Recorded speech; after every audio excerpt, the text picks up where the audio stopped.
கர்த்தர் நம்மளை பல விஷயங்களுக்கு மேனேஜராக வச்சிருக்கிறாரு. Yes, of course he wants us to manage our words, he wants us to manage our space. நம்முடைய சமாதானங்களை மேனேஜ் பண்ணவும் சொல்லி தராரு. he expects us, நம்மகிட்ட எதிர்பார்க்கிறார் சமாதானத்தை நம்ம மேனேஜ் பண்ணணும்னு எதிர்பார்க்கிறார். உங்க வாழ்க்கையில எப்படிப்பட்ட புயல்கள் அடித்து கொண்டிருந்தாலும், எப்படிப்பட்ட குழப்பங்கள் இருந்தாலும், எப்படிப்பட்ட அக்யூசேஷன்ஸ் உங்களை நோக்கி வந்து கொண்டிருந்தாலும், I just want to tell you something. ஏசப்பாவால எப்படிப்பட்ட சூழ்நிலைகளாக இருந்தாலும் அங்க சமாதானத்தை கொண்டு வர முடியும்.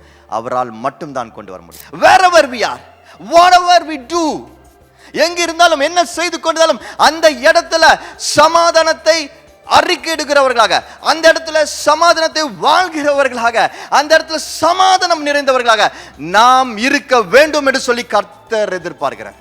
இன்னைக்கு மனுஷங்க பெரிய பெரிய பொக்கிஷம் என்று சொல்லி தங்கத்தை அவ்வளோ விலை கொடுத்து வாங்க ரெடியா இருக்கிறவங்க வாங்குறாங்க. இன்னைக்கு மனுஷங்க பெரிய பொக்கிஷம் என்று சொல்லி பெரிய பதவிகளுக்காக they are so working hard for it, அதுக்காக கஷ்டப்படுறாங்க. இன்னைக்கு மனுஷங்க பெரிய பொக்கிஷம் என்று சொல்லி இந்த உலகத்துல பல விஷயங்களை வச்சிருக்கிறாங்க. ஆனா இந்த உலகத்திலேயே மிக முக்கியமான பொக்கிஷம் பீஸ்.